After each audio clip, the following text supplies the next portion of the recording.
നമസ്കാരം. നമ്മളെല്ലാവരും എഡിറ്റർമാരാണ്, അപ്പം ദീർഘിപ്പിക്കാൻ പാടില്ല, എല്ലാം എഡിറ്റ് ചെയ്ത് സംസാരിക്കണം, വളരെ കുറച്ച് സംസാരിക്കാനാണ് തീരുമാനിച്ചിരിക്കുന്നത്. ഇപ്പോൾ എനിക്ക് മുന്നേ സംസാരിച്ചത് ശ്രീ വിജേഷനാണ്. മാധ്യമങ്ങളിലെ ഇപ്പോഴത്തെ സാഹചര്യമൊക്കെ പറഞ്ഞു. നമ്മുടെ വിഷയം വാർത്തകളിലെ വസ്തുനിഷ്ഠതയും മാധ്യമങ്ങളിലെ വിശ്വാസ്യതയും എന്നുള്ളതാണ്. മാധ്യമങ്ങളെ വിമർശിക്കുന്നതിലേക്കും മാധ്യമങ്ങളുടെ വസ്തുനിഷ്ഠതയിലേക്കും വിശ്വാസ്യതയിലേക്കും പോകുന്നതിന് മുമ്പ് മറ്റു ചില ഘടകങ്ങൾ കൂടി പരിശോധിച്ച ശേഷമേ അതിലേക്ക് പോകാൻ പറ്റുള്ളൂ എന്നാണ് എനിക്ക് തോന്നുന്നത്. ഇന്നത്തെ ലോകത്തിൻ്റെ 4 സവിശേഷതകൾ പറഞ്ഞു വേണം ഈ വിഷയത്തിലേക്ക് കടക്കാനെന്നാണ് എനിക്ക് തോന്നുന്നത്. അതിലൊന്ന് ജനാധിപത്യ ശോഷണമാണ്, 2 വലതുപക്ഷവൽക്കരണമാണ്, 3 ഭരണകൂട ശാക്തീകരണമാണ്, 4-ാമത്തേതാണ് അസത്യങ്ങളുടെ വാഴ്ച. അപ്പോൾ ജനാധിപത്യ ശോഷണം എന്നതിൽ നിന്ന് തുടങ്ങാമെന്ന് തോന്നുന്നു. ലോകത്തും ഏഷ്യയിലും ഇപ്പോൾ നമ്മുടെ ഇന്ത്യയിലും കഴിഞ്ഞ ആഴ്ച തിരഞ്ഞെടുപ്പ് നടന്ന ബംഗ്ലാദേശിലും തിരഞ്ഞെടുപ്പ് നടക്കാൻ പോകുന്ന പാകിസ്ഥാനിലുമൊക്കെ സമ്പൂർണ്ണ ജനാധിപത്യം എന്നൊന്നില്ല. ഇന്ത്യയെ ഇപ്പോൾ ലോക അക്കാഡമിഷ്യൻസ് ഒക്കെ വിശേഷിപ്പിക്കുന്നത് ഇലക്ട്രൽ ഓട്ടോക്രസി എന്നാണ്. അപ്പോൾ ഇവിടെ എന്താണ്, ഏത് രൂപത്തിലാണ് ജനാധിപത്യം നിലനിൽക്കുന്നത് എന്നുള്ളത് നമ്മൾ ഓരോരോ സംഭവങ്ങളിലൂടെ നമ്മൾ കണ്ടുകൊണ്ടിരിക്കുകയാണല്ലോ. കഴിഞ്ഞ 10 വർഷമായി ഇവിടെ ജനാധിപത്യം ഏതൊക്കെ രൂപത്തിൽ മാറിയിട്ടുണ്ട് എന്നുള്ള കാര്യം നമുക്കറിയാവുന്നതാണ്. മാധ്യമങ്ങളുമായി ബന്ധപ്പെട്ട് പറയുകയാണെങ്കിൽ ശക്തമായ മാധ്യമ ലോകം നിലനിന്നിരുന്നൊരു രാജ്യമാണ്. പക്ഷേ മാധ്യമങ്ങളുടെ പ്രാധാന്യം എങ്ങനെ കുറയ്ക്കാം എന്നതിലേക്ക് ഭരണകൂടം ചില തന്ത്രങ്ങൾ മെനയുന്നുണ്ട്. അത് മാധ്യമങ്ങളെ നിരാകരിച്ചുകൊണ്ട് സമൂഹ മാധ്യമങ്ങളെ ശക്തിപ്പെടുത്തുക എന്ന രീതിയിലാണ് അത് വന്നത്. പിന്നീട് അത് കുറച്ചു കഴിഞ്ഞപ്പോൾ ഭരണകൂട കോർപ്പറേറ്റുകൾ പ്രധാനപ്പെട്ട മാധ്യമ സ്ഥാപനങ്ങളെ വിഴുങ്ങുന്ന രീതിയിലേക്ക് വന്നു. അതും എങ്ങനെയാണ് പ്രവർത്തിക്കുന്നത് നമ്മൾ ദേശീയതലത്തിൽ കണ്ടതാണ്. ഇപ്പോൾ ശ്രീ വിജയകൃഷ്ണൻ സംസാരിച്ചതിൽ ചില സൂചനകൾ വന്നു കഴിഞ്ഞല്ലോ. അപ്പോൾ ഒരേ അച്ചിൽ തീർത്ത വാർത്തകൾ വരും, ഭരണകൂടത്തിൻ്റെ വാഴ്ത്തുപാട്ടുകൾ വരും, അതിൽ വരുന്ന ചർച്ചകൾ പ്രതിപക്ഷത്തെ അപകീർത്തിപ്പെടുത്തുന്ന അല്ലെങ്കിൽ പ്രതിപക്ഷത്തെ പരിഹസിക്കുന്ന ചർച്ചകൾ വരും. നമുക്കറിയാം, കഴിഞ്ഞ കുറച്ചു കാലമായി കോൺഗ്രസ് ചില മാധ്യമപ്രവർത്തകരെയൊക്കെ ബഹിഷ്കരിക്കുന്നുണ്ട്. ആ ബഹിഷ്കരണ രീതിയോടൊന്നും നമുക്ക് യോജിപ്പില്ല എങ്കിലും അത് ഒരു പ്രതിഷേധമാണ്. ആ പ്രതിഷേധത്തിലേക്ക് രാജ്യത്തെ പ്രധാനപ്പെട്ട പ്രതിപക്ഷ പാർട്ടിക്ക് പോകേണ്ടി വന്ന ഒരു ദേശീയ സാഹചര്യം നമ്മുടെ മുന്നിലുണ്ട്. രണ്ടാമത്തേത് നേരത്തെ പറഞ്ഞ പോലെ വലതുപക്ഷവൽക്കരണമാണ്. ലോകം ആകെ വലതുപക്ഷവൽക്കരണത്തിലേക്ക് പോയിക്കൊണ്ടിരിക്കുന്ന ഒരു കാലമാണ്. സഹിഷ്ണുതയുടെ നാടായി അറിയപ്പെടുന്ന നെതർലൻഡ്സിൽ 2 ആഴ്ചയ്ക്ക് മുമ്പ് തീവ്ര വലതുപക്ഷം അധികാരമേറ്റു കഴിഞ്ഞു. അർജൻറ്റീന, ഇറ്റലി, അങ്ങനെ ഏത് രാജ്യങ്ങളെടുത്താലും അങ്ങനെയാണ്. നമ്മുടെ രാജ്യത്തെ അവസ്ഥ കഴിഞ്ഞ 10 വർഷമായി അതാണ് എന്നുള്ള കാര്യം നമുക്കറിയാം. വലതുപക്ഷവൽക്കരണം അതിൻ്റെ മൂർധന്യത്തിൽ എത്തിക്കഴിഞ്ഞിരിക്കുന്നു. എന്തിനേയും സ്വാഭാവികവൽക്കരിക്കുന്ന ഒരു രൂപത്തിലേക്ക് അത് മാറി എന്നുള്ളത് നമ്മളെ സംബന്ധിച്ച് ആശങ്കപ്പെടുത്തുന്ന, ഞെട്ടിക്കപ്പെടുത്തുന്ന സാഹചര്യമാണ്. മാംസത്തിൻ്റെ പേര് പറഞ്ഞുള്ള കൊലകളായാലും പള്ളി പൊളിച്ച് ക്ഷേത്രം പണിഞ്ഞതായാലും അതിൻ്റെ സ്വാഭാവികതയോടെ കാണാൻ അതിനെന്താ എന്നുള്ള ചോദ്യമാണ്. ആ രൂപത്തിലേക്ക് നമ്മുടെ നാട് മാറിക്കഴിഞ്ഞിരിക്കുന്നു. ഭരണകൂട ശാക്തീകരണം എന്ന് പറയുമ്പോൾ നേരത്തെ അദ്ദേഹം സൂചിപ്പിച്ച പോലെ എത്ര മാധ്യമപ്രവർത്തകർ കൊല്ലപ്പെട്ടു എന്ന് ഗാസയിലെ കണക്കാണ്. 84 മാധ്യമപ്രവർത്തകരെ ഇസ്രയേൽ തെരഞ്ഞുപിടിച്ചാണ് കൊന്നത്. അത് ഇസ്രയേലിലെ സാഹചര്യമാണ്. നമ്മളെ സംബന്ധിച്ച് മാധ്യമപ്രവർത്തനത്തിൽ നമ്മുടെ ഇൻഡെക്സ് നോക്കുമ്പോൾ 180 രാജ്യങ്ങളിൽ ഇന്ത്യയുടെ സ്ഥാനം 180ആണ്. ഇതേ പ്രവണത പക്ഷേ കേരളത്തിലും കാണുന്നുണ്ട്. ദേശീയ സാഹചര്യത്തെ നമ്മൾ വലിയ രൂപത്തിൽ വിമർശിക്കും, പക്ഷേ ഇവിടെ അത് വേറൊരു സ്വഭാവത്തിൽ വിമർശിക്കുന്നവരെ വലിയ രൂപത്തിൽ അപഹസിക്കുന്ന രൂപത്തിലേക്ക് അത് മാറുന്നുണ്ട്. ഇപ്പോൾ കഴിഞ്ഞ കുറച്ച് ദിവസം മുമ്പ് നടന്ന കാര്യങ്ങൾ നമുക്കറിയാം. ഇവിടെ കേരള യാത്ര നടന്നു, അതിനോടനുബന്ധിച്ച് കരിങ്കൊടി പ്രതിഷേധങ്ങൾ നടന്നു. അപ്പോൾ ഈ കരിങ്കൊടി പ്രതിഷേധമൊക്കെ ഉണ്ടാകുമ്പോൾ സാധാരണഗതിയിൽ ഈ സമരം നടത്തുന്നവർ മാധ്യമപ്രവർത്തകരെ വിളിച്ചറിയിക്കും. അതിൽ തന്നെ കുറച്ച് സോഴ്സ് ഉള്ളവർക്ക് നേരത്തെ വിവരം കിട്ടും. അങ്ങനെ നേരത്തെ വിവരം കിട്ടിയ ഒരു മിടുക്കിയായ മാധ്യമപ്രവർത്തക അത് ആദ്യം പോയി ചിത്രീകരിച്ചു. അത് ചെയ്യുമ്പോൾ അത് ഗൂഢാലോചനയിൽ പങ്കാളിയാക്കിയാണ് ആ മാധ്യമപ്രവർത്തകയെ. അതിനു മുമ്പും ഒരു മാധ്യമപ്രവർത്തക ഈ രൂപത്തിൽ വാർത്ത ചെയ്തത് അതായത് തൊഴിലെടുത്തതിനാണ് ഗൂഢാലോചന ആരോപിച്ച് കേസെടുക്കുന്നത്. അത് കോടതിയിൽ തോറ്റു. ഈ വിഷയം ഇപ്പോൾ കോടതിയിൽ നിൽക്കുന്നു. അപ്പോൾ ഇതൊക്കെ ഒരു തരം സമ്മർദ്ദ തന്ത്രമാണ്, ഒരു തരം ഭീഷണിപ്പെടുത്തലാണ്, ഭയപ്പെടുത്തലാണ്. അത് അവിടെയുമുണ്ട് ഇവിടെയുമുണ്ട് എന്നുള്ളതാണ് നമ്മുടെ മുന്നിലെ യാഥാർത്ഥ്യം. ഇത് യഥാർത്ഥത്തിൽ കൊണ്ടുവന്നത് 70കളിൽ കോൺഗ്രസ് ആണ് എന്നുള്ള കാര്യം ഞാൻ മറക്കുന്നില്ല.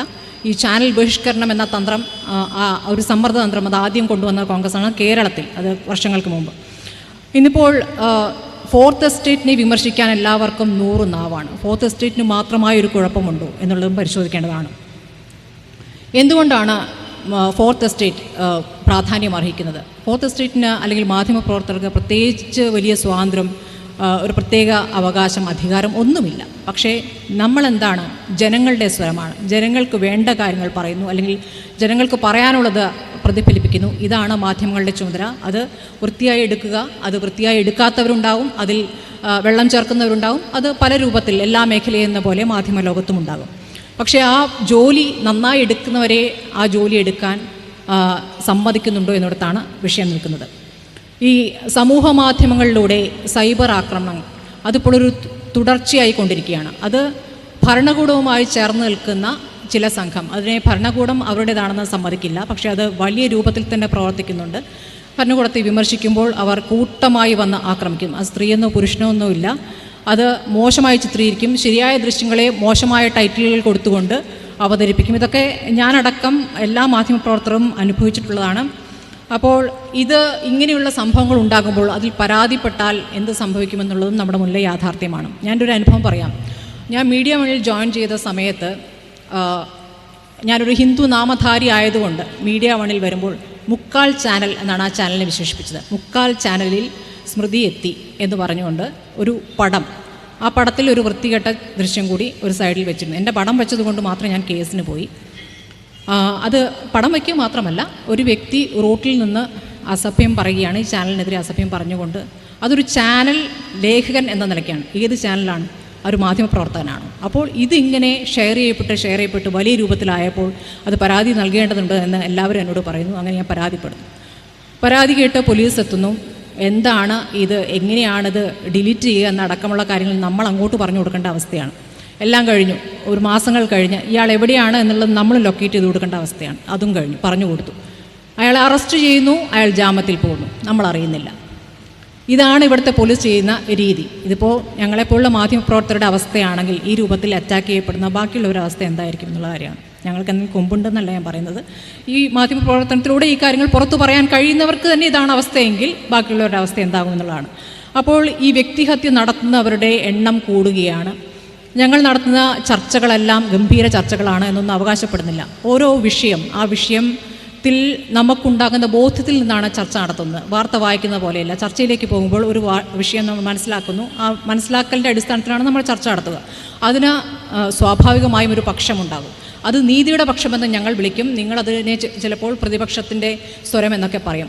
മാധ്യമങ്ങളെ സംബന്ധിച്ച് പ്രതിപക്ഷത്തിരിക്കുക എന്നുള്ളത് തന്നെയാണ്. പ്രതിപക്ഷ പാർട്ടിയാവുക എന്നുള്ളതല്ല, പ്രതിപക്ഷ സ്വരമാവുക, സർക്കാരിൻ്റെ ഭരണകൂടത്തിൻ്റെ പ്രശ്നങ്ങളെ അല്ലെങ്കിൽ കുഴപ്പങ്ങളെ തിരുത്തിക്കുക എന്നുള്ളതാണ് മാധ്യമങ്ങളുടെ ഉത്തരവാദിത്തം. ആ ഉത്തരവാദിത്തം നിറവേറ്റുമ്പോൾ അതിനെ പ്രതിപക്ഷത്തിൻ്റെ ഭാഗമായി പ്രവർത്തിക്കുന്നവർ അല്ലെങ്കിൽ കോൺഗ്രസ്സുകാരി, ലീഗുകാരി എന്നൊക്കെ പറഞ്ഞുകൊണ്ട് ഒരു കളത്തിൽ വെച്ചുകൊണ്ട് നമ്മൾ നിശബ്ദരാക്കാനുള്ള ശ്രമങ്ങൾ ഒരു വശത്ത് നടക്കുന്നുണ്ട്. ഞാനൊരു ഉദാഹരണം പറയുകയാണെങ്കിൽ, ഇന്നലെ ഞങ്ങളുടെ മോർണിംഗ് ഷോയിൽ MM മണി ഞങ്ങളുടെ അതിഥിയായിരുന്നു. MM മണി വളരെ നല്ല ഒരു തൊഴിലാളി വർഗ നേതാവാണ്, ഇടുക്കിയിൽ നിന്നുള്ള നേതാവാണ്. നമുക്കെല്ലാം അറിയുന്നതാണ് അദ്ദേഹത്തിൻ്റെ സംസാര രീതിയുമായി ബന്ധപ്പെട്ട് പക്ഷേ വിരുദ്ധ അഭിപ്രായങ്ങളുണ്ട്. അത് വായ്മൊഴി വഴക്കമായി ചിലപ്പോൾ CPM-ലെ ചില നേതാക്കൾ കാണാൻ സാധിക്കും. പക്ഷേ എല്ലാ സ്ത്രീകൾക്കും അതങ്ങനെ കാണാൻ സാധിക്കണമെന്നില്ല. സ്ത്രീകളുമായി ബന്ധപ്പെട്ട് അദ്ദേഹം നടത്തുന്ന പ്രസ്താവനകൾ വളരെ മോശമാണെന്നൊരു അഭിപ്രായം എനിക്കുണ്ടായിരുന്നു. അത് സഭയ്ക്കകത്ത് KK രമയെ വിധവയെന്ന് വിളിച്ചു. പാവം വിധവയായിപ്പോയി. അതിൽ ഒരു പങ്കുമില്ലാത്ത ഒരു പാർട്ടിയുടെ ഭാഗമെന്ന നിലയ്ക്കാണ് അദ്ദേഹം പ്രതികരിക്കുന്നത്. പങ്കുണ്ടല്ലോ, ആ പാർട്ടിയാണല്ലോ കൊലപ്പെടുത്തിയത്, ആ പാർട്ടിയുടെ ഭാഗത്തു നിന്നാണല്ലോ ആ സംഭവം ഉണ്ടായത്. അപ്പോൾ ആ 58 വെട്ടിൻ്റെ കാര്യം അത് ഇത്ര തമാശ രൂപേണ അവതരിപ്പിച്ചപ്പോൾ അതിനോട് ഞാൻ അതുമായി ബന്ധപ്പെട്ടൊരു ചോദ്യം ചോദിച്ചു. KK രമയെ പറ്റി പറഞ്ഞത് ശരിയായോ എന്ന് ചോദിച്ചു. അത് നിങ്ങൾക്ക് തോന്നുന്നത് ഞാൻ അങ്ങനെ പറഞ്ഞതല്ല, കുഴപ്പമില്ല, അതങ്ങനെ കഴിഞ്ഞു. ഈ പെണ്ണൊരുമ സമര നേതാക്കളെയൊക്കെ നമുക്കറിയാമല്ലോ. ആ കാലഘട്ടത്തിൽ അവരെ മോശമായി ചിത്രീകരിച്ച കാര്യമുണ്ട്. അപ്പം കുറേ ഒന്നിലധികം വിഷയങ്ങൾ ഉള്ളത് കൊണ്ട് ഞാൻ ചോദിച്ചു, താങ്കളൊരു സ്ത്രീ വിരുദ്ധനാണ് എന്നൊരു അഭിപ്രായം പറഞ്ഞാൽ താങ്കൾ എങ്ങനെ പ്രതികരിക്കും? അദ്ദേഹത്തിൻ്റെ മറുപടി, നിങ്ങളൊരു സ്ത്രീയല്ല എന്നാണ്. നിങ്ങളൊരു സ്ത്രീയല്ല എന്ന് അദ്ദേഹം പറയുമ്പോൾ, അദ്ദേഹം പറയുന്നത് അദ്ദേഹത്തിന് 5 പെൺമക്കളാണ്. നിങ്ങളൊരു സ്ത്രീ അല്ല എന്ന് അദ്ദേഹം പറയുമ്പോൾ കൈയടിക്കുന്നവരാണ് കൂടുതൽ. ആ ഭാഗം മാത്രം കട്ട് ചെയ്ത് എനിക്ക് കണക്കിന് കിട്ടി, എൻ്റെ വായടപ്പിച്ചു എന്ന മട്ടിലാണ് അത് പ്രചരിപ്പിക്കുന്നത്. യഥാർത്ഥത്തിൽ എന്താണ് സംഭവിച്ചത്? ആ ഒരു പ്രതികരണത്തിലൂടെ MM മണി എന്ന നേതാവ് സ്ത്രീകളെ എങ്ങനെ കാണുന്നു എന്ന് അദ്ദേഹം വെളിവാക്കുകയാണ് ചെയ്യുന്നത്. അദ്ദേഹം എന്താണെന്ന് വെളിവാക്കുകയാണ് ചെയ്യുന്നത്, അല്ലാതെ എൻ്റെ വായടപ്പിക്കുകയല്ല. എനിക്ക്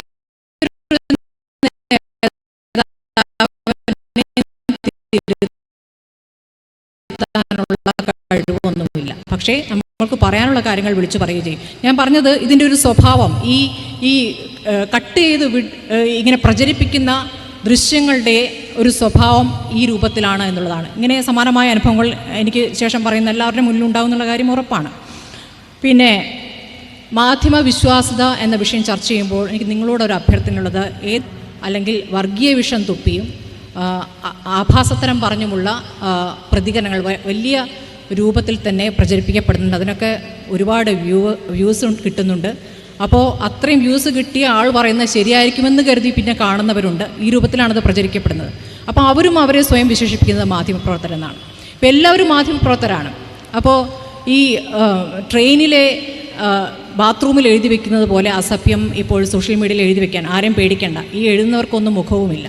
അപ്പോൾ ഞാനടക്കമുള്ള എല്ലാ മാധ്യമപ്രവർത്തകരും ഇതൊക്കെ എന്നും നേരിടുന്നുണ്ട്. നോക്കാതിരിക്കുക എന്നുള്ളതാണ് ഞങ്ങളെ സംബന്ധിച്ച് ഈ പണി ചെയ്ത് മുന്നോട്ട് പോകാനുള്ള ഒരു പ്രധാനപ്പെട്ട സാധ്യത. അത് മാത്രമേ നമ്മുടെ മുന്നിലുള്ളൂ. അത് നോക്കാതിരിക്കുക എന്നുള്ളതാണ്. പക്ഷേ എന്നാലും ഇത് കണ്ടില്ലേ എന്ന് ചോദിച്ച് ഇങ്ങോട്ട് അയക്കുന്നവരുണ്ട്. അപ്പോൾ അത് കാണേണ്ട സാഹചര്യം നമ്മുടെ മുന്നിൽ വരുന്നുണ്ട്. അപ്പോൾ നമ്മുടെ മുന്നിൽ യഥാർത്ഥ പ്രശ്നം, യഥാർത്ഥ മാധ്യമങ്ങൾ ഏതാണ് എന്നുള്ളത് നിങ്ങൾ തിരിച്ചറിയുക എന്നുള്ളതാണ്. പിന്നെ ഈ മാധ്യമപ്രവർത്തകൻ ഇപ്പോൾ ഇത്രയും നേരം പറഞ്ഞിട്ട് മാധ്യമപ്രവർത്തകർക്ക് ഒരു കുഴപ്പവും ഇല്ലേ എന്ന് ചോദിച്ചാൽ അങ്ങനെയല്ല, കുഴപ്പമുണ്ട്. ഇപ്പോൾ നേരത്തെ ഹേമലത റിട്ടയർ ആകുമ്പോൾ പറഞ്ഞ കാര്യങ്ങളെപ്പറ്റി സൂചിപ്പിച്ചു. അവർ ദൂരദർശനിൽ നിന്ന് റിട്ടയർ ചെയ്താണ്. അവർ പറഞ്ഞ കാര്യങ്ങളിൽ കുറേ കാര്യമുണ്ട് എന്നുള്ള കാര്യം സമ്മതിക്കുന്നു. പക്ഷേ ഒരു മുഴുവൻ സമയ ന്യൂസ് ചാനൽ പ്രവർത്തിക്കുമ്പോൾ അവിടെ എഡിറ്റർക്ക് റോളില്ല എന്നുള്ള പ്രധാനപ്പെട്ട വസ്തുത നിങ്ങൾ കാണണം. കാരണം തത്സമയമാണ്, ലൈവ് പോകുന്ന കാര്യങ്ങളിൽ നമുക്ക് എഡിറ്റ് ചെയ്യാൻ പറ്റില്ല. അപ്പോൾ പല കാര്യങ്ങളും കുഴപ്പത്തിലുള്ളത് കടന്നു പോകാം. ചില കാര്യങ്ങൾ ഈ പറഞ്ഞതുപോലെ ഒരുപാട് വാർത്താമാധ്യമങ്ങൾ, ഒരുപാട് ചാനലുകളുണ്ട്. അപ്പോൾ മത്സരമുണ്ട്, ആദ്യമാര് എന്നുള്ള മത്സരമുണ്ട്. ആ വേഗത്തിനിടയ്ക്ക് പല കാര്യങ്ങളും തമസ്കരിക്കപ്പെടാം. ബോധപൂർവം ചെയ്യുന്നതാകില്ല. ചില കാര്യങ്ങൾക്ക് പ്രാധാന്യം വരാം. ഈ പറഞ്ഞതുപോലെ ഓരോ ചാനലുകൾക്കും ചില ചാനലുകൾക്കുണ്ടാകുന്ന രാഷ്ട്രീയ താല്പര്യങ്ങളുടെ അടിസ്ഥാനത്തിൽ ചില വാർത്തകൾക്ക് പ്രാധാന്യം വരാം, ചിലത് താഴേക്ക് പോകാം. പക്ഷേ എപ്പോഴും തെറ്റായ ചില വിവരങ്ങൾ നൽകുന്നു, അല്ലെങ്കിൽ ചില കാര്യങ്ങൾ മൂടിവെക്കപ്പെടുന്നു എന്നതിനപ്പുറം വ്യാജ നിർമ്മിതി എന്നുള്ള പ്രയോഗം അത് ശരിയാണെന്ന് എനിക്ക് തോന്നുന്നില്ല. വ്യാജ വാർത്തകൾ സൃഷ്ടിക്കുന്നു എന്നാണ് സ്ഥിരമായി പറയുന്നത്. ഈ തെറ്റായി വാർത്ത പറഞ്ഞു പോകുന്നതിനെ വ്യാജ വാർത്ത എന്ന് പറയാൻ പാടില്ല. വ്യാജ വാർത്ത എന്ന് പറഞ്ഞാൽ കള്ള വാർത്ത സൃഷ്ടിച്ചെടുത്ത് അത് അവതരിപ്പിച്ച് കൊണ്ടുവരുന്നതിനെയാണ് വ്യാജ വാർത്ത എന്ന് പറയുന്നത്. അപ്പോൾ തെറ്റായ വാർത്ത സംഭവിക്കുന്നതും വ്യാജ വാർത്തയും രണ്ടാണ് എന്നുള്ള കാര്യം ആദ്യം തിരിച്ചറിയേണ്ടതുണ്ട്. അത്തരം പിഴവുകൾ പരിഹരിക്കാൻ ശ്രമിക്കേണ്ടതുണ്ട് എന്ന കാര്യം ഉറപ്പാണ്. അത് വസ്തുനിഷ്ഠമായ കാര്യങ്ങൾ ഈ വേഗത്തിനൊപ്പം മുന്നോട്ട് കൊണ്ടുപോകുക എന്നുള്ളതാണ് നമ്മുടെ മുന്നിലുള്ള ഏറ്റവും വലിയ വെല്ലുവിളി. അത് എത്രത്തോളം യാഥാർത്ഥ്യമാകുമെന്നുള്ളത് നമ്മൾ പരിശോധിക്കേണ്ടതുണ്ട്. പിന്നെ മാധ്യമ സ്വാതന്ത്ര്യം എന്നുള്ളത് നമ്മളെ സംബന്ധിച്ച് ഇനി പൂർണ്ണാർത്ഥത്തിൽ അടുത്ത കാലത്തൊന്നും നടക്കാൻ പോകുന്ന കാര്യമല്ല. ഇപ്പോൾ നമ്മൾ അനുഭവിച്ചുകൊണ്ടിരിക്കുന്ന സ്വാതന്ത്ര്യം ഇനിയും കുറയുന്ന സാഹചര്യം തന്നെയാണ് നമ്മുടെ മുന്നിലുള്ളത്. അത് എല്ലാ മേഖലകളിലേക്കും കടന്നു വന്നിരിക്കുന്നു. അപ്പോൾ അതിൽ കഴിയാവുന്നത്ര രീതിയിൽ ജനങ്ങളെ അറിയിക്കേണ്ട കാര്യങ്ങൾ വേണ്ട രീതിയിൽ അറിയിക്കുക, അവർക്ക് ഒരു അഭിപ്രായ രൂപീകരണത്തിനുള്ള സാഹചര്യം ഒരുക്കുക എന്നുള്ളത് തന്നെയാണ് മാധ്യമങ്ങളുടെ ഏറ്റവും വലിയ ധർമ്മമെന്നാണ് ഞാൻ വിശ്വസിക്കുന്നത്. ഇത്രയും എനിക്ക് പറയാനുള്ളൂ. നന്ദി.